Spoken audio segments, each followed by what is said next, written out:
ಪ್ರೇಕ್ಷಕರಿಗೆ ವೀಕ್ಷಕರಿಗೆ ನಮಸ್ಕಾರ. ಈ ಆಗಸ್ಟ್ ತಿಂಗಳಲ್ಲಿ ವೃಷಭ ರಾಶಿಯವರ ಒಂದು ಭವಿಷ್ಯ ಯಾವ ರೀತಿಯಾಗಿ ಇದೆ ಅನ್ನತಕ್ಕಂಥದ್ದನ್ನು ನಾವು ತಿಳಿದುಕೊಳ್ಳೋಣ. ಮೊದಲು ಈ ಗ್ರಹಸ್ಥಿತಿಗಳು ತುಂಬ ಮುಖ್ಯ. ಈ ತಿಂಗಳಲ್ಲಿ ಎಲ್ಲಿರುತ್ತೆ, ಯಾವ ಗ್ರಹ ಹೇಗಿರುತ್ತೆ, ಸ್ಥಿರವಾದಂತಹ ಗ್ರಹಗಳು ಅಂದರೆ ಗುರು, ಶನಿ, ಇದೇ ರಾಹು, ಕೇತು ಇದೆಲ್ಲ ಇದ್ದಲ್ಲೇ ಇರುತ್ತೆ ಹೆಚ್ಚು ಕಡಿಮೆ. ಇನ್ನು ಹೆಚ್ಚು ಚಲನಶೀಲವಾದಂತಹ ಒಂದು ಗ್ರಹಗಳು ಅಂದರೆ ಶುಕ್ರ, ಚಂದ್ರ, ಸೂರ್ಯ, ಕುಜ, ಈ ಎಲ್ಲ ಗ್ರಹಗಳು ಪ್ರಮುಖವಾಗಿ ಅದು ಯಾವ ರೀತಿ ಇರುತ್ತೆ ಒಂದು ತಿಂಗಳು, ಅದಕ್ಕೆ ಅನುಸಾರವಾಗಿ ಅವರ ಜೀವನದ ಮೇಲೆ ಅದು ಪರಿಣಾಮವನ್ನು ಬೀರ್ತಾ ಇರುತ್ತೆ. ಒಳ್ಳೆಯ ಪರಿಣಾಮ ಮತ್ತು ಕೆಟ್ಟ ಪರಿಣಾಮ. ಇದಕ್ಕೆ ಅನುಸಾರವಾಗಿ ನಾವು ಒಂದು ತಿಂಗಳ ಭವಿಷ್ಯ, ಒಂದು ವರ್ಷದ ಭವಿಷ್ಯ, 6 ತಿಂಗಳ ಭವಿಷ್ಯ ಹೀಗೆಲ್ಲ ಗೋಚಾರಕ್ಕೆ ಅನುಸಾರವಾಗಿ ತಿಳಿದುಕೊಳ್ಳುವುದಕ್ಕೆ ಸಾಧ್ಯ ಇದೆ. ಈ ವಿಚಾರದಲ್ಲಿ ವೃಷಭ ರಾಶಿಯವರದ್ದಂತಲೇ ನಾವು ತೆಗೆದುಕೊಂಡಾಗ 3ನೇ ಮನೆಯಲ್ಲಿರತಕ್ಕಂತಹ 3 ಗ್ರಹದ ಒಂದು ಸಂಯೋಜನೆ. 2ನೇ ಮನೆಯಲ್ಲಿ ಕುಜ ಇದ್ದಾನೆ. ರಾಶ್ಯಾಧಿಪತಿಯಾದಂತಹ ಶುಕ್ರ ಕನ್ಯಾ ರಾಶಿಯಲ್ಲಿ ಇರತಕ್ಕಂಥದ್ದು. ಕೇತು 4ನೇ ಮನೆಯಲ್ಲಿ, ರಾಹು 10ನೇ ಮನೆಯಲ್ಲಿ. ಶುಭ ಏಕಾದಶ ಸ್ಥಾನ ಅಂತ ಏನು ನಾವು ಹೇಳ್ತೀವಿ, 11ನೇ ಮನೆ, ಅಲ್ಲಿ ಶನಿ ಇರತಕ್ಕಂಥದ್ದು. ವೃಷಭ ರಾಶಿಯವರಿಗೆ ಶನಿಯಿಂದ ಉತ್ತಮ ಫಲವನ್ನು ಪಡೆಯುವುದಕ್ಕೆ ಸಾಧ್ಯ ಆಗುತ್ತೆ. ಶನಿಯು ಕೂಡ ವೃಷಭ ರಾಶಿಯವರಿಗೆ ಈ ತಿಂಗಳು ಒಳ್ಳೆಯದೇ ಮಾಡ್ತಾನೆ ಅಂಥೇಳಿ ಅರ್ಥ. ಆದರೆ ವೃಷಭ ರಾಶಿಯ ಗುರುಬಲ ಹೊರಟೋಯ್ತು, ಎಲ್ಲರಿಗೂ ಗೊತ್ತಿದೆ. ಈಗ ಏಕೆಂದರೆ ದ್ವಿತೀಯ ಸ್ಥಾನದ 3ನೇ ಮನೆಗೆ ಹೋದ. ನಂತರ ಅಕ್ಟೋಬರಲ್ಲಿ 4ನೇ ಮನೆಗೆ ಆಗಲೂ ಕೂಡ ಗುರುಬಲ ಇರುವುದಿಲ್ಲ. ಇನ್ನು ಗುರುಬಲ ಬರತಕ್ಕಂಥದ್ದು ಇನ್ನು ನೆಕ್ಸ್ಟ್ ಒಂದು ವರ್ಷದ ನಂತರದಲ್ಲಿ ಆಯಿತು. ಆದ್ದರಿಂದ ಈ ಎಲ್ಲ 2 ವರ್ಷ 2028ಕ್ಕೆ ಹೆಚ್ಚು ಕಡಿಮೆ ವೃಷಭ ರಾಶಿಯ ಗುರುಬಲ ಅನ್ನತಕ್ಕಂಥದ್ದು ಬರುತ್ತೆ. ಆದರೆ ಗುರುವಿನ ಒಂದು ದೃಷ್ಟಿ ಇರುತ್ತಲ್ಲ, ಅವನು ಈ 3ನೇ ಮನೆಯಲ್ಲಿದ್ದರೂ ಕೂಡ ವಿಶೇಷವಾಗಿ 7ನೇ ಮನೆಯನ್ನು ನೋಡ್ತಾನೆ, ಅಂದರೆ ಮಕರ ರಾಶಿಯನ್ನು ನೋಡ್ತಕ್ಕಂಥದ್ದು. ಜೊತೆಯಲ್ಲಿ 9 ಶನಿ 11ನೇ ಮನೆ ವೃಷಭ ರಾಶಿಯವರಿಗೆ, 5ನೇ ಮನೆಯನ್ನು ಕೂಡ ಅವನು ದೃಷ್ಟಿಸಿ ನೋಡೋದ್ರಂದರೆ ಸಪ್ತಮ ಸ್ಥಾನ. ಇವೆಲ್ಲ ವೈವಾಹಿಕವಾದಂತಹ ಸಾಂಸಾರಿಕ ಸುಖಕ್ಕೆ ಕಾರಣ ಆಗುತ್ತೆ. ಒಂದು ವಿಶೇಷವಾಗಿ ಲಾಭಸ್ಥಾನ, ಒಂದು ಲಾಭ ಬಂದರ್ಥ ಮುಟ್ಟಿತೆಲ್ಲ ಚಿನ್ನ ಆಗುತ್ತೆ. ಅಂದರೆ ನೀವು ಯಾವುದೇ ಕೆಲಸ ಕಾರ್ಯಗಳನ್ನು ಕೈಗೊಂಡರೂ ಕೂಡ ಅದರಲ್ಲಿ ಒಂದು ಯಶಸ್ಸನ್ನು, ಒಂದು ನಿರೀಕ್ಷಿತವಾದಂತಹ ಫಲವನ್ನು ಪಡೆಯುವುದಕ್ಕೆ ಸಾಧ್ಯ. ಇದೆಲ್ಲ ಪ್ರಮುಖವಾದಂತಹ ಗ್ರಹಸ್ಥಿತಿಗಳು. ಈ ಕಾರಣದಿಂದ ಆರ್ಥಿಕವಾದಂತಹ ಕೌಟುಂಬಿಕವಾದಂತಹ, ಜೊತೆಯಲ್ಲಿ ಸಾಮಾಜಿಕವಾಗಿ ಏನಾದರೂ ರಾಜಕೀಯ ಕ್ಷೇತ್ರದಲ್ಲಿರ್ತಾರೆ, ಎಷ್ಟೋ ಜನ ಕ್ರೀಡಾಪಟುಗಳಾಗಿರ್ತಾರೆ, ಈ ರಾಶಿಗೆ ಸಂಬಂಧಪಟ್ಟಿರ್ತಕ್ಕ ಎಷ್ಟೋ ಕಲಾವಿದರಾಗಿರ್ತಾರೆ. ಅಂಥವರಿಗೆಲ್ಲ ಒಂದು ಭವಿಷ್ಯ ಯಾವ ರೀತಿಯಾಗಿದೆ, ಯಾಕೆಂದರೆ ನಮ್ಮ ಭವಿಷ್ಯ ರೂಪುಗೊಳ್ಳುವುದಕ್ಕೆ ಒಂದು ತಿಂಗಳೇನು ಬೇಕು ಅಂತೇನಿಲ್ಲ, ಒಂದು ದಿವಸ ಸಾಕು. ಆ ಒಂದು ದಿವಸದಲ್ಲಿ 1 ಗಂಟೆ 2 ಗಂಟೆ 1 ನಿಮಿಷದಲ್ಲಿಯೂ ಕೂಡ ಭವಿಷ್ಯದ ಒಂದು ಬದಲಾವಣೆ ಅನ್ನತಕ್ಕಂಥದ್ದು ಆಗುವುದಕ್ಕೆ ಸಾಧ್ಯ. ಆದ್ದರಿಂದ ಕಾಲವೇ ಮುಖ್ಯ. ಕಾಲಾಯ ತಸ್ಮೈ ನಮಃ ಅಂತ ಹೇಳಿ 1 ತಿಂಗಳು ಬೇಕು ಅಂತಿಲ್ಲ. ಕೆಲವರಿಗೆ 1 ತಿಂಗಳು ಬೇಕಾಗುತ್ತೆ. ಏನೋ ಯೋಜನೆಗಳನ್ನು ಹಾಕಿಕೊಂಡಿರ್ತಾರೆ, ಆ ಯೋಜನೆಗಳೆಲ್ಲ ಕಾರ್ಯಗತ ಆಗಬೇಕಾದರೆ ಗೃಹಸ್ಥಿತಿಗಳು ಚೆನ್ನಾಗಿರಬೇಕಾಗುತ್ತೆ. ಅದೇ ವಿಚಾರವನ್ನು ವೃಷಭ ರಾಶಿಯವರಿಗೆ ನಾವು ತೆಗೆದುಕೊಂಡಾಗ ಆರ್ಥಿಕ ವಿಚಾರಗಳು ಅಂದರೆ ನೀವು ಮಾಡತಕ್ಕ ಹೊಸದಾಗಿ ಏನು ಮಾಡಲಿಕ್ಕೆ ಹೋಗಬೇಡಿ. ಮಾಡಿರ್ತಕ್ಕಂತಹದ್ದು ಈಗಾಗಲೇ ಮಾಡ್ತಾ ಇರತಕ್ಕಂಥದ್ದು ಏನಿದೆ ಅದರಿಂದ ನಿಮಗೆ ಒಂದು ಪ್ರಗತಿಯನ್ನು, ಅದರಲ್ಲಿ ಅಭಿವೃದ್ಧಿಯನ್ನು ನೀವು ಕಂಡು ಆ ಮೂಲಕ ಸಮಾಧಾನದ ನಿಟ್ಟುಸಿರನ್ನು ಬಿಡುವುದಕ್ಕೆ ಸಾಧ್ಯ ಆಗುತ್ತೆ. ಯಾಕೆಂದರೆ ಶನಿ, ಅದರಲ್ಲೂ ಶನಿ ಈಗ ಇದೇ ವಕ್ರಿಯಾಗಿರತಕ್ಕಂಥದ್ದು. ವಕ್ರೀಣಸ್ತು ಮಹಾವೀರ್ಯ ಶುಭ ರಾಜಪ್ರದ ಗ್ರಹ ಅಂತೇಳಿ ವಕ್ರಿಯಾಗಿರತಕ್ಕಂತಹ ಗ್ರಹಗತಿಗಳು ಒಂದು ವಿಶೇಷವಾಗಿ ವ್ಯತಿರಿಕ್ತವಾದಂತಹ ವಿರುದ್ಧವಾದಂತಹ ಫಲವನ್ನು ಕೊಡುತ್ತೆ ಅಂತ.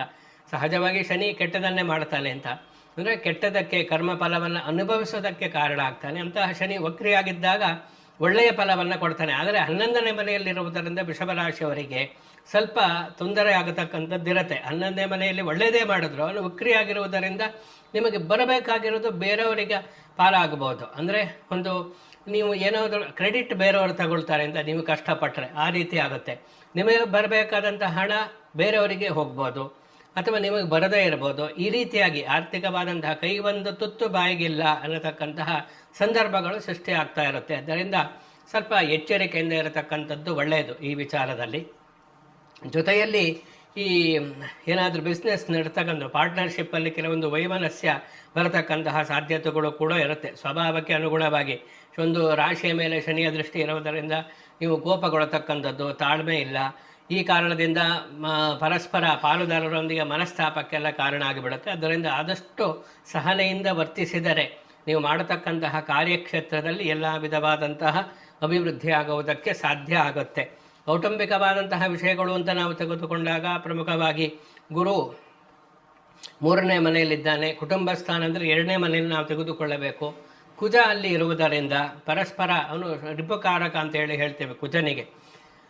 ನಿಮ್ಮ ಮೂಲ ಜಾತಕವನ್ನು ಕೂಡ ಚೆನ್ನಾಗಿ ಇಲ್ಲದೇ ಇದ್ದರೆ ಕೌಟುಂಬಿಕವಾಗಿ ಅದರಲ್ಲೂ ಕೂಡ ಕುಟುಂಬದಲ್ಲಿ ಪರಸ್ಪರ ಗಂಡ ಹೆಂಡತಿ ಮಕ್ಕಳ ಜೊತೆಯಲ್ಲಿ ಅತ್ತೆ ಮಾವ ತಂದೆ ತಾಯಿ ಹೀಗೆಲ್ಲ ಸಂಬಂಧಗಳ ಜೊತೆಯಲ್ಲಿ ಮನಸ್ತಾಪ ಬರತಕ್ಕಂತಹ ಸಾಧ್ಯತೆಗಳು ಕೂಡ ತುಂಬ ಇರುತ್ತೆ. ಆದ್ದರಿಂದ ಕೌಟುಂಬಿಕವಾದಂತಹ ಅದ್ರ ಜೊತೆಯಲ್ಲಿ ಮನೆಯಲ್ಲಿ ತುಂಬ ತಾಳ್ಮೆಯಿಂದ ಇರಬೇಕು.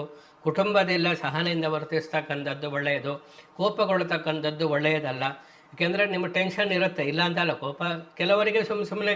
ಜೀವನದಲ್ಲಿ ಸೋಲು, ನಷ್ಟ ಮತ್ತು ಕಷ್ಟಗಳು ಕಾಡುತ್ತಿವೆಯೇ? ಪರಿಹಾರವಿಲ್ಲದೆ ಕಂಗಾಲಾಗಿದ್ದೀರಾ? ನಿಮ್ಮ ಎಲ್ಲ ಸಮಸ್ಯೆಗಳಿಗೆ ಈಗಲೇ ಸಿಗಲಿದೆ ನಿಖರವಾದ ಜ್ಯೋತಿಷ್ಯ ಮಾರ್ಗದರ್ಶನ. ಉದ್ಯೋಗ, ವ್ಯಾಪಾರ, ಪ್ರೀತಿ ಅಥವಾ ಮದುವೆ ಸಮಸ್ಯೆ? ಜಾತಕ ವಿಶ್ಲೇಷಣೆ ಮತ್ತು ಪರಿಣಾಮಕಾರಿ ಪರಿಹಾರಕ್ಕಾಗಿ ಇಂದೇ ಸಂಪರ್ಕಿಸಿ. ಪ್ರಖ್ಯಾತ ಜ್ಯೋತಿಷಿಗಳು ಗುರೂಜಿ ಡಾಕ್ಟರ್ ವಿದ್ಯಾತೀರ್ಥ ಭಟ್ ಅವರಿಂದ ನಿಖರವಾದ ಜಾತಕ ವಿಶ್ಲೇಷಣೆ ಮತ್ತು ಸೂಕ್ತ ಮಾರ್ಗದರ್ಶನ ಪಡೆಯಿರಿ. ಇಂದೇ ಕರೆ ಮಾಡಿ ನಿಮ್ಮ ಅದೃಷ್ಟದ ಬಾಗಿಲನ್ನು ತೆರೆಯಿರಿ. ಫೋನ್ ಸಂಖ್ಯೆ 9970753555. ವಿನಾಕಾರಣವಾಗಿ ಕೋಪ ಬರುತ್ತೆ. ಕೆಲವು ಚಿಕ್ಕ ಪುಟ್ಟ ಕಾರಣಗಳಿಗೂ ವಿಷಯಗಳಿಗೂ ಕೋಪ ಬರುತ್ತೆ. ಕೆಲವರಿಗೆ ತುಂಬ ತಾಳ್ಮೆ ಅನ್ನತಕ್ಕಂಥದ್ದಿರುತ್ತೆ. ಆಯಾ ಗ್ರಹಸ್ಥಿತಿಗೆ ಅನುಸಾರವಾಗಿ ಅವರ ಸ್ವಭಾವ ಅನ್ನತಕ್ಕಂಥದ್ದಿರುತ್ತೆ. ಆದರೆ ವೃಷಭ ರಾಶಿಯವರಿಗೆ ಸ್ವಲ್ಪ ಒತ್ತಡ ಇರುವುದರಿಂದ ಈ ತಿಂಗಳಲ್ಲಿ ಅನಾವಶ್ಯಕವಾಗಿ ಕೋಪಗೊಂಡು ಆ ಮೂಲಕ ಕೆಲವೊಂದು ಮನಸ್ತಾಪಗಳಿಗೆ ಕಾರಣ ಆಗಬಹುದು. ಆದ್ದರಿಂದ ಪ್ರಮುಖವಾಗಿ ಈ ತಿಂಗಳಲ್ಲಿ ನೀವು ನಡವಳಿಕೆಯಲ್ಲಿ ಕೋಪವನ್ನು ನಿಯಂತ್ರಣ ಮಾಡಿಕೊಳ್ಳತಕ್ಕಂಥದ್ದು ತುಂಬ ಒಳ್ಳೆಯದು. ಅದು ನಿಮಗೆ ಒಳ್ಳೆಯದಾಗುತ್ತೆ. ಅದರಿಂದ ನಿಮಗೆ ಒಂದು ಶಾಂತಿ, ಮನಸ್ಸಮಾಧಾನ ಎಲ್ಲವೂ ಕೂಡ ಸಿಗುತ್ತೆ. ಅದರಿಂದ ಹೇಳ್ತಾ ಇರತಕ್ಕಂಥದ್ದು ಅದು ವ್ಯಾವಹಾರಿಕವಾಗಿಯೂ ಕೂಡ ಅದು ನಿಮಗೆ ಒಳ್ಳೆಯದನ್ನು ಮಾಡುತ್ತೆ. ಇನ್ನೂ ವಿಶೇಷವಾಗಿ ಮಕ್ಕಳ ವಿಚಾರ, ಈಗೆಲ್ಲ ಕಾಲೇಜು ಸ್ಕೂಲ್ಗಳೆಲ್ಲ ನಡೀತಾ ಇರುತ್ತೆ. ಮಕ್ಕಳದ್ದು ಎಷ್ಟೋ ಕುಟುಂಬಗಳಲ್ಲಿ ಸಮಸ್ಯೆ ಇದೆ. ಮಕ್ಕಳು ಓದ್ತಾ ಇಲ್ಲ, ದುಶ್ಚಟಕ್ಕೆ ದಾಸರಾಗಿದ್ದಾರೆ, ಫ್ರೆಂಡ್ ಸರ್ಕಲ್ ಸರಿ ಇಲ್ಲ, ಈ ರೀತಿಯೆಲ್ಲ ತುಂಬ ಸಮಸ್ಯೆಗಳು ಇರುತ್ತೆ. ಅದು ಯಾಕೆಂದರೆ ನಮ್ಮ ಜಾತಕದಲ್ಲಿ, ಗೋಚಾರದಲ್ಲಿ, ಮೂಲ ಜಾತಕದಲ್ಲಿ ಮಕ್ಕಳಿಗೆ ಸಂಬಂಧಪಟ್ಟಂಥ ಪುತ್ರಭಾವ ಅಂತ ಹೇಳಿ ಇರುತ್ತೆ, ಸಂತಾನ ಭಾವ. ಅದೇನಾದರೂ ಚೆನ್ನಾಗಿಲ್ಲದೆ ಇದ್ದರೆ ಅಂಥವರಿಗೆ ಮಕ್ಕಳ ಸಮಸ್ಯೆ, ಮಕ್ಕಳಿಂದ ಸಮಸ್ಯೆ ಜಾಸ್ತಿ ಆಗುತ್ತೆ. ಸ್ವಲ್ಪ ಎಚ್ಚರಿಕೆ, ಜಾತಕವನ್ನು ಗಮನಿಸಿಕೊಳ್ಳಬೇಕು. ಈಗಾಗಲೇ ಇರತಕ್ಕಂಥವರು ಏನೋ ವೇದನೆ ಪಡತಕ್ಕಂತಹ ಒಂದು ಅಗತ್ಯ ಇಲ್ಲ. ಯಾಕೆಂದರೆ ಜ್ಯೋತಿಷ್ಯ ವಿಜ್ಞಾನದಲ್ಲಿ ಪ್ರತಿಯೊಂದಕ್ಕೂ ಕೂಡ ಪರಿಹಾರ ಅನ್ನತಕ್ಕಂಥದ್ದು ಇರುತ್ತೆ. ಜ್ಯೋತಿಷ್ಯದಿಂದ ಯಾವುದೇ ಸಮಸ್ಯೆಯನ್ನು ಪರಿಹಾರ ಮಾಡದೇ ಇರುವುದಕ್ಕೆ ಸಾಧ್ಯ ಇಲ್ಲ. ಆದರೆ ಅದು ಯಾವ ರೀತಿಯಾಗಿ ಅದನ್ನು ಅವರು ತಿಳಿದುಕೊಂಡು ವಿಶ್ಲೇಷಣೆಯನ್ನು ಮಾಡಿ ಗ್ರಹ ಪರಿಸ್ಥಿತಿಯನ್ನು ಅರ್ಥ ಮಾಡಿಕೊಂಡು ಪರಿಹಾರ ಹೇಳ್ತಾರೆ ಅನ್ನತಕ್ಕಂಥದ್ದೇ ಮುಖ್ಯ. ಸಾಂಪ್ರದಾಯಿಕವಾದಂತಹ ಪರಿಹಾರ ಏನಿದೆ ಅದು ಎಂತಹ ಸಮಸ್ಯೆ ಇದ್ದರೂ ಕೂಡ ಪರಿಹಾರವನ್ನು ಮಾಡಿಯೇ ಮಾಡುತ್ತೆ. ಅಂದರೆ ವೇದೋಕ್ತವಾದಂತಹ ಪರಿಹಾರ, ಶಾಸ್ತ್ರಬದ್ಧವಾಗಿರಬೇಕು. ನಾವು ಹೇಳ್ತಕ್ಕಂತಹ ಪರಿಹಾರ ಏನಿದೆ, ಗ್ರಹಸ್ಥಿತಿ ಆ ಗ್ರಹ ಚೆನ್ನಾಗಿಲ್ಲ, ಆ ದೋಷ ಇದೆ, ಈ ದೋಷ ಇದೆ ಅಂದರೆ ಆ ದೋಷಕ್ಕೆ ಪರಿಹಾರವನ್ನು ಮಾಡಬೇಕಾದರೆ ಅದು ಸರಿಯಾದ ರೀತಿಯಲ್ಲಿ ಶಾಸ್ತ್ರಬದ್ಧವಾಗಿ, ಸಂಪ್ರದಾಯಕ್ಕೆ ಅನುಗುಣವಾಗಿ, ವೇದೋಕ್ತವಾಗಿದ್ದಾಗ ಮಾತ್ರ ಜೊತೆಯಲ್ಲಿ ಪರಿಹಾರ ಅನ್ನತಕ್ಕಂಥ ಫಲವನ್ನು ಕೊಡುತ್ತೆ. ಗ್ರಹಸ್ಥಿತಿಯು ಸುಧಾರಿಸುತ್ತೆ. ಆ ಮೂಲಕ ಜೀವನದಲ್ಲಿ ಕೂಡ ಅಭಿವೃದ್ಧಿಯನ್ನು ಕಾಣಬಹುದು. ಅದರಿಂದ ಯಾವುದೇ ವಿಷಯ ಇರಲಿ, ಆರ್ಥಿಕ ಸಮಸ್ಯೆ ಇರಲಿ, ಕೌಟುಂಬಿಕವಾದ ಸಮಸ್ಯೆ ಇರಲಿ, ಅದ್ರ ಜೊತೆಯಲ್ಲಿ ವಿವಾಹ ಸಮಸ್ಯೆ, ಎಷ್ಟೋ ಜನಕ್ಕೆ, ಅದರಲ್ಲೂ ಈ ವೃಷಭ ರಾಶಿಯವರಿಗೆ ರಾಶ್ಯಾಧಿಪತಿ ಶುಕ್ರ ಆಗಿರುವುದರಿಂದ ನೋಡುವುದಕ್ಕೆ ಸುಂದರನಾಗೇ ಇರ್ತಾರೆ, ಸುಂದರಳಾಗಿ ಇರೋದಕ್ಕೆ ಸಾಧ್ಯ. ಆದರೆ ಅವರಿಗೆ ಬೇಗ ಮದುವೆ ಆಗುತ್ತೆ. ಯಾಕೆಂದರೆ ಸಪ್ತಮಾಧಿಪತಿ ಸಪ್ತಮ ಸ್ಥಾನವು ಕೂಡ ಒಂದು ಕುಜನಿಂದ ಆಗಿರುವುದರಿಂದ ಕೆಲವೊಂದು ಜಾತಕಗಳಲ್ಲಿ ಅವರ ಹುಡುಗಿ ಅಥವಾ ಹುಡುಗ ಯಾರೇ ಇದ್ದರೆ ಭೃಗು ಅಂಗಾರಕ ದೋಷ ಅಂತೇಳಿ ಹೇಳ್ತೀವಿ, ಅಂತಹದ್ದೇನಾದರೂ ಇದ್ದರೆ ವಿವಾಹ ವಿಳಂಬ ಆಗುತ್ತೆ. ವೃಷಭ ರಾಶಿಯವರು ಪ್ರಮುಖವಾಗಿ ಈ ತಿಂಗಳಲ್ಲಿ, ಆಗಸ್ಟ್ ತಿಂಗಳಲ್ಲಿ ವಿವಾಹ ನಿಗದಿಯಾಗತಕ್ಕಂತಹ, ಅಂದರೆ ವಿವಾಹ ನಿಮ್ಮ ಮದುವೆ ಫಿಕ್ಸ್ ಆಗತಕ್ಕಂತಹ ಸಾಧ್ಯತೆಗಳು ಉಂಟು. ಜಾತಕದಲ್ಲಿ ಏನಾದರೂ ದೋಷ ಇದ್ದರೆ ಪರಿಹಾರ ಮಾಡಿಕೊಂಡ್ರೆ ಈ ತಿಂಗಳಲ್ಲಿ ವಿವಾಹ ಸಿದ್ಧಿಯಾಗುತ್ತೆ. ವೃಷಭ ರಾಶಿಯವರಿಗೆ ವಿವಾಹದ ವಿಷಯದಲ್ಲಿ ಅನಿರೀಕ್ಷಿತವಾಗಿ ಸಂಬಂಧ ಕೂಡಿ ಬಂದು ಆ ಮೂಲಕ ನಿಮ್ಮ ನಿರೀಕ್ಷೆಗೆ ಮೀರಿ ಒಳ್ಳೆಯ ಸಂಬಂಧ ಬರತಕ್ಕಂತಹ ಸಾಧ್ಯತೆಗಳು ಉಂಟು. ದಂಪತಿಗಳು ಅನ್ಯೋನ್ಯವಾಗಿ ಬಾಳ್ತೀರಾ. ವಿಚ್ಛೇದನದ ಕೇಸ್ ಯಾರಿಗೆ ನಡೀತಾ ಇದೆ ಅಂಥವರಿಗೆಲ್ಲರಿಗೂ ಕೂಡ ಈ ತಿಂಗಳಲ್ಲಿ ನ್ಯಾಯಾಲಯದಲ್ಲಿ ಏನಾದರೂ ಇದ್ದರೆ ಅದು ಕಾಂಪ್ರಮೈಸ್ ಮುಖಾಂತರ ಅಥವಾ ಕೋರ್ಟ್ ಮುಖಾಂತರ ನಿಮ್ಮ ಪರವಾಗಿ ತೀರ್ಪು ಬರತಕ್ಕಂತಹ ಸಾಧ್ಯತೆಗಳು ಕೂಡ ಈ ವೈವಾಹಿಕ ಜೀವನದ ವಿಷಯದಲ್ಲಿ ಇದೆ. ಅದರಿಂದ ಪ್ರಮುಖವಾಗಿ ಕೇವಲ ಪ್ರತಿಯೊಬ್ಬರಿಗೂ ನಾನು ಅದೇ ಹೇಳ್ತಕ್ಕಂಥ ಕೇವಲ ಜಾತಕ ಹೊಂದಾಣಿಕೆ ಒಂದೇ ನೋಡಬೇಡಿ, ಜಾತಕ ಪರಿಶೀಲನೆಯನ್ನು ಮಾಡಿ ಆಮೇಲೆ ಮದುವೆಯನ್ನು ಮಾಡಿಕೊಳ್ಳಿ ಅಂತ. ಯಾಕೆಂದರೆ ಕೇವಲ ಈಗೆಲ್ಲ ಸಾಲಾವಳಿ ಹೊಂದಾಣಿಕೆ ಬರುತ್ತೆ, ದ್ವಾದಶ ಕೂಟಗಳು ಅಂತ ಮದುವೆ ಮಾಡಿಬಿಡ್ತಾರೆ, ಸಮಸ್ಯೆ ಆಗ್ತಾ ಇದೆ ಸಮಾಜದಲ್ಲಿ. ಆದ್ದರಿಂದ ಪ್ರತಿಯೊಬ್ಬರ ಅವರ ವೈಯಕ್ತಿಕವಾದ ಹುಡುಗಿಯ ಮತ್ತು ಹುಡುಗನ ಜಾತಕವನ್ನು ಪರಿಶೀಲನೆ ಮಾಡಿದಾಗ ನಮಗೆ ಅವರಲ್ಲಿರ್ತಕ್ಕಂತಹ ರಹಸ್ಯವಾದಂತಹ ಗುಣಗಳೆಲ್ಲವೂ ಕೂಡ ಜಾತಕವನ್ನು ಪರಿಶೀಲನೆ ಮಾಡುವುದರಿಂದ ಗೊತ್ತಾಗುತ್ತೆ.